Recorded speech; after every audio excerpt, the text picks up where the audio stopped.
এই জন্য এখানে বসছেন, মুখ জবান বন্ধ করে বসে থাকবেন না, আল্লাহর নাম নেবেন, সুবহানাল্লাহ পড়বেন, আলহামদুলিল্লাহ পড়বেন। আল্লাহ তাআলা আপনাকে আমাকে এমন হতে পারে আজকের এই ময়দান থেকে আল্লাহ আপনাকে আমাকে মাফ করে দেবে। এবার আসেন আল্লাহ তাআলার শুকরিয়া আমরা আদায় করব। আল্লাহ বলে বান্দা তুমি যখন আমার শুকরিয়া আদায় করো আমি আল্লাহ বড় খুশি, অনেক ভালো লাগে আমার। আমরা আজকে বসছি মারকাজুন নিসা মহিলা মাদ্রাসার মাধ্যমে।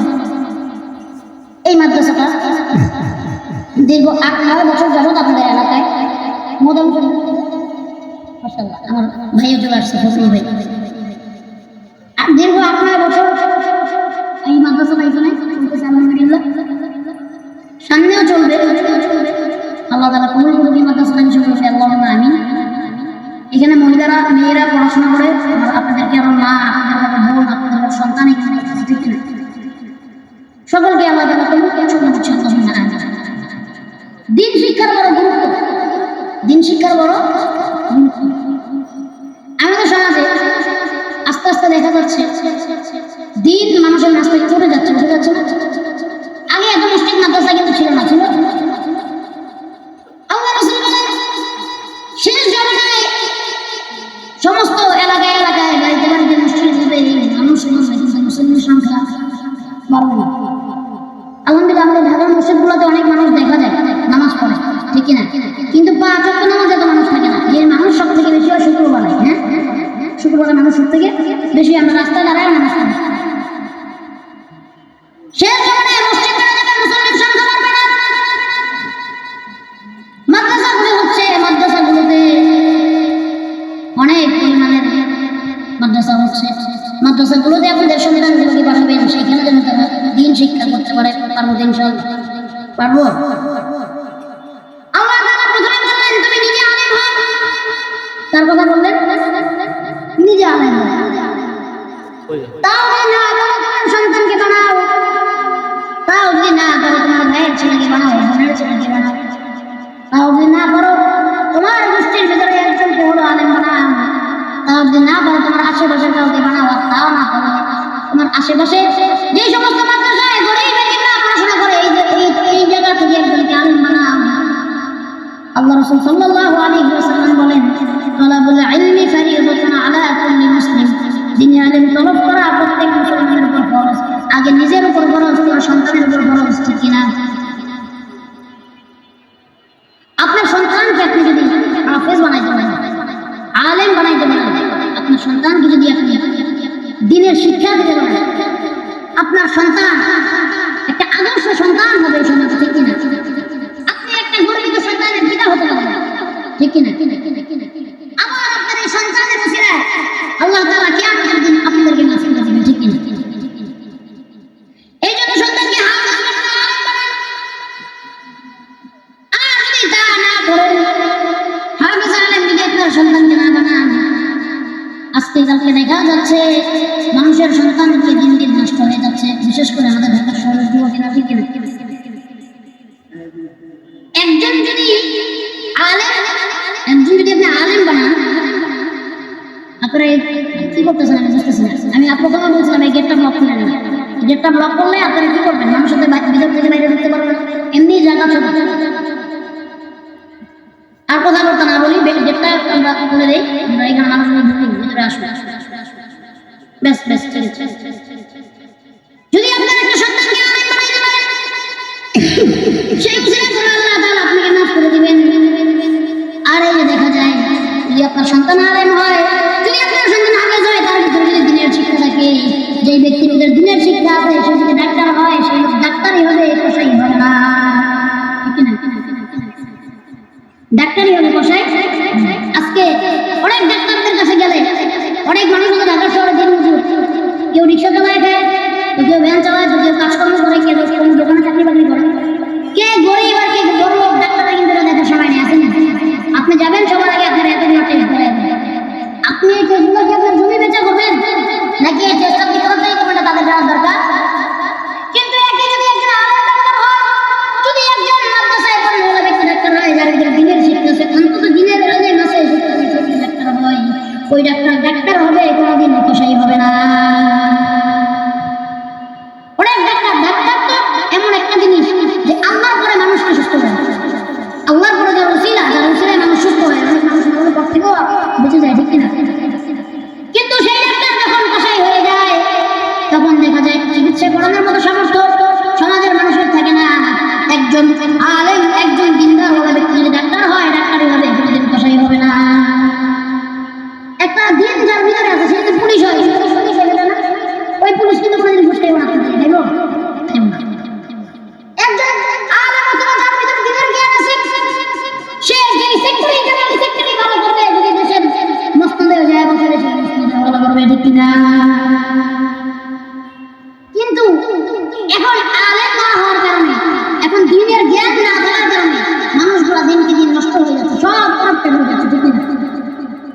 যেন বুঝার তৌফিক দান করেন সকল থেকে আমিন।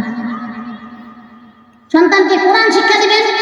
আপনি যখন নিয়ত করছেন যে আল্লাহ আমার সন্তানকে মাদ্রাসায় ভর্তি করবো বা দিনের শিক্ষা দেবো পাঠাবো, আল্লাহ রাব্বুল আলামিন বলেন যখন তুমি নিয়ত করেছো তোমার সন্তানের জন্য ওই সমুদ্রের মাছগুলো পর্যন্ত, গভীর সমুদ্রের মাছ দোয়া করতে থাকে, আমার নাকুলগুলো দোয়া করতে থাকে, আর যখন তোমার সন্তানকে দিনের শিক্ষার জন্য রাস্তায় বের হয় আমার ফেরেশতারা তোমার সন্তানের পায়ের নিচে দিনের পর বিছিয়ে দেয়।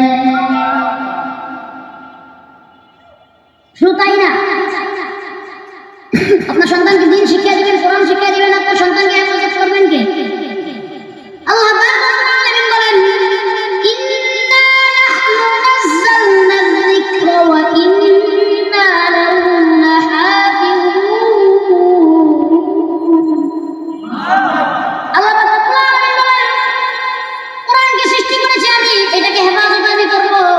আবার এইটাকে যারা পড়বে, এইটাকে যারা মানবে, যারা এইটা আমল করবে, আবার এটা দিয়ে নিজের সমাজকে চালাবে, নিজের জীবনকে চালাবে, আমি আল্লাহ তাআলা তাদেরকেও হেফাজত করব।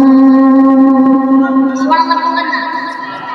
যদি আগুন লেগে ধ্বংস হয়ে যায়, ধ্বংস হয়ে যায়, যদি আগুন লেগে ধ্বংস হয়ে যায় সব বইয়ের দোকান, তবু বিশ্ব থেকে হারাবে না পবিত্র কোরআন। আমার সাথে বলেন, তবু বিশ্ব থেকে হারাবে না পবিত্র কোরআন, তবু বিশ্ব থেকে হারাবে না, তবু বিশ্ব থেকে হারাবে না পবিত্র কোরআন, তবু বিশ্ব থেকে হারাবে না। করবে কেমন করে কোরআন ধ্বংস? আগুনের রাইতে সারা বিশ্বে প্রচারিত কোরআনের হাদিস। করবে কেমন করে কোরআন ধ্বংস? আগুনের রাইতে সারা বিশ্বে প্রচারিত কোরআনের হাদিস। যারা ছাপায় আসমানি গ্রন্থ, যারা ছাপায় আসমানি গ্রন্থ বাঁচাবে কোরআনের মান, তবু বিশ্ব থেকে হারাবে না পবিত্র কোরআন। সবাই সবাই সবার জুড়ে, তবু বিশ্ব থেকে হারাবে না, তবু বিশ্ব থেকে হারাবে না পবিত্র কোরআন, তবু বিশ্ব থেকে হারাবে না পবিত্র কোরআন। দেখো পাকিস্তানে জিয়া করলো দুর্ঘটনায় ভাই অভিমান করে চলে গিয়েছে,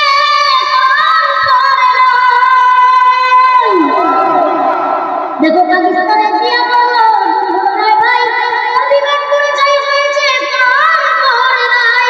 ও কোরআন যেমন ছিল তেমন আছে, কোরআন যেমন ছিল তেমন আছে, একটি ইসলাম ইসলাম, তবু বিশ্ব থেকে হারাবে না পবিত্র কোরআন, তবু বিশ্ব থেকে, তবু বিশ্ব থেকে হারাবে না কোরআন, বিশ্ব থেকে হারাবে না পবিত্র কোরআন। ঠিক আছে, চলবে?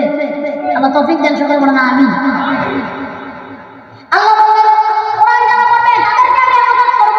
কোরআন নাযিল করেছি আমি, কোরআনকে হেফাজত করব। কোরআন যারা পড়বে তাদেরকে হেফাজত করব।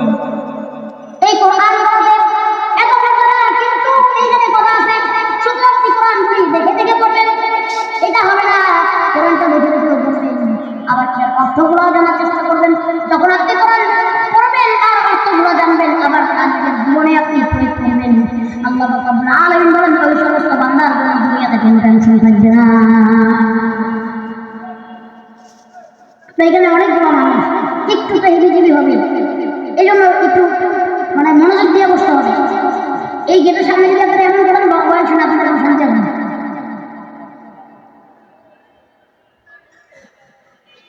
আমরা মনোযোগ দিয়ে বসবো তো ইনশাআল্লাহ। এইখানে সামনে যারা বসে আছে তারা শুনছে, পিছন দিয়ে হাতে আমরা বসে হচ্ছে, বুঝতে পারতে পারতে এর থেকে বড় জায়গা ছিল না, এর থেকে মাঠ নাই বড়। ও কিছু জায়গা আছে না, আসলে ঢাকা শহরে এত মাঠ শহর থেকে দেখবেন মাঠ হারাই যাচ্ছে, দেখি না না তার আর বলেন না, আর বলেন না, এরা আগে আর বলতো না, আর এরা ওইভাবে থাকবে, যে যেভাবে থাকেন দয়া করে কথা বলেন তাইলে চলবে, দেখি না। আমাদের ঢাকা শহর থেকে মাঠগুলো চলে যাচ্ছে, এই জন্য আমাদের যুবকেরা খেলা সুযোগ পাচ্ছে না, হয়তো মোবাইলে চলে গেছে, কেউ মোবাইলের নেশায়, ঠিক না?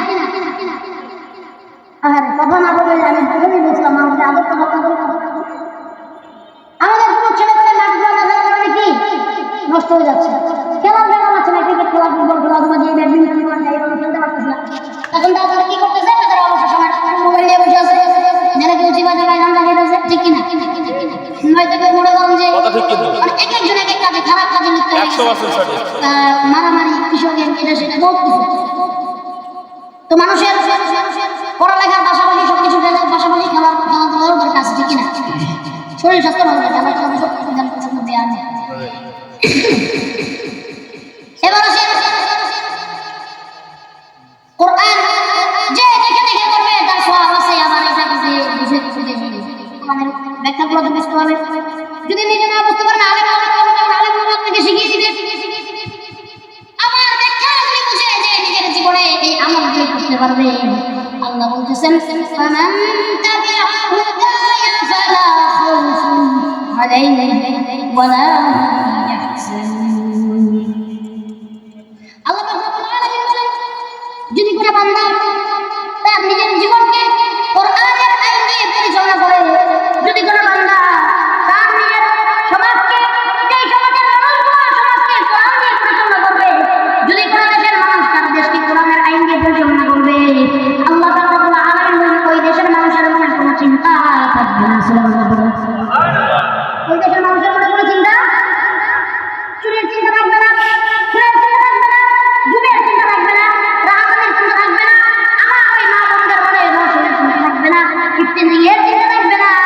আল্লাহ তাআলা মানুষের মধ্যে একটা মাত্র চিন্তা থাকবে, ওই দেশের ভিতরে একটা মাত্র চিন্তা থাকবে, সেই চিন্তা হবে, সেই ভয় হবে আমার আল্লাহ। কোরআন দিয়ে যখন নিজেকে পরিচালনা করবেন, সমাজকে, নিজের দেশকে পরিচালনা করবেন, তখন ভয় থাকবে আরো ধরে বলুন তা আল্লাহ তাআলা আমাদের বুঝার তৌফিক দান করুন, শুরু করছি আমিন। শুধু তাই না, কোরআন তেলাওয়াত করাও এক একটা হবে আল্লাহ 10টা করে নেকি দান করবেন। আর শুধু তাই না, আল্লাহ রাসূল সাল্লাল্লাহু আলাইহি ওয়াসাল্লাম হাদিসের ভিতরে ইরশাদ করেন, আফদালুল ইবাদাতি তিলাওয়াতুল কুরআন, কোরআন শরীফ তেলাওয়াত করা সর্বোত্তম ইবাদত। সুবহানাল্লাহ বলেন না? আল্লাহ কোরআন শরীফ তেলাওয়াত সর্বোত্তম আমল করবেন। এই যে আমাদের পাশে যে দেখেন আপনাদের কারি সাহেব এসে বসছে, আমাদের শকুন ভাই মাশাআল্লাহ অনেক ভালো ভাই, আমরা একই সাথে পড়াশোনা করছি ভাই, ভাই এখন অনেক সিনিয়র, ভাই মাদ্রাসায় পড়াশোনা করছি। তো কিছু আমল আছে, আমলগুলো করবেন আপনারা প্রত্যেক দিন ফজরের পরে ঘুম থেকে ওঠার পরে যখন নামাজ পড়বেন, নামাজের পরে সূরা ইয়াসিন তেলাওয়াত করবেন, পারবেন তো? পারবেন না ইনশাআল্লাহ? তারপরে হচ্ছে আবার নামাজের পরে সূরা হাসর তিলাওয়াত করবেন, পারবেন ইনশাআল্লাহ? পরে আবার মাগরিবের নামাজ পড়লেন, মাগরিবের সূরা মাগরিবের সূরা ওয়াকিয়া তেলাওয়াত করবেন, যদি পারেন আলহামদুলিল্লাহ। আবার এশার পরে সূরা মুলক তেলাওয়াত করবেন, যেটাকে আমরা কামা ওয়াকিয়া বলি, পারবেন ইনশাআল্লাহ? আল্লাহ তাআলা কবুল করুন, ইনশাআল্লাহ। এবার আসুন, আপনার মোকাবিলা ব্যক্তি প্রত্যেক দিনই আমি সূরা তেলাওয়াত করছি, এশার পরে সূরা মুলক তেলাওয়াত করছি।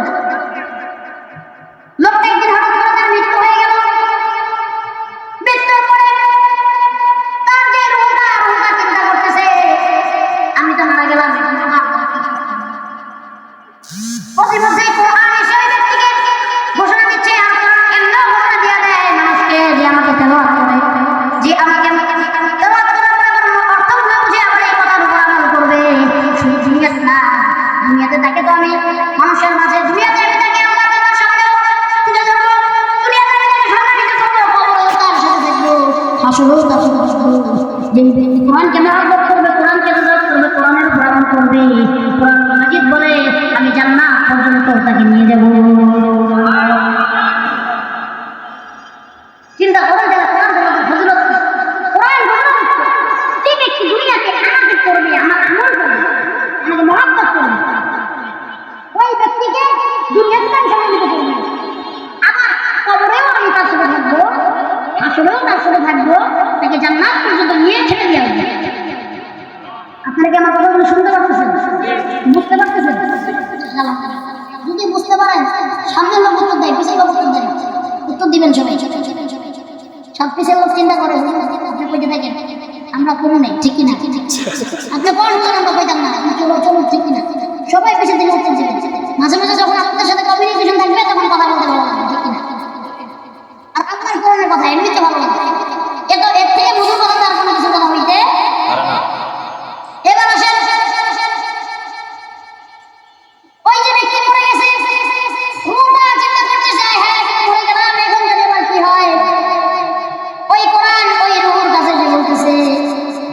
প্রতিদিন রাতে তুমি এশারের পরে সূরা মুলক তেলাওয়াত করেছো, আবার ইয়াসিন তেলাওয়াত করেছো, বিভিন্ন সময় আমাকে পাঠ করেছো, তোমার কোনো চিন্তা নাই, তোমার সাথে আমি আছি।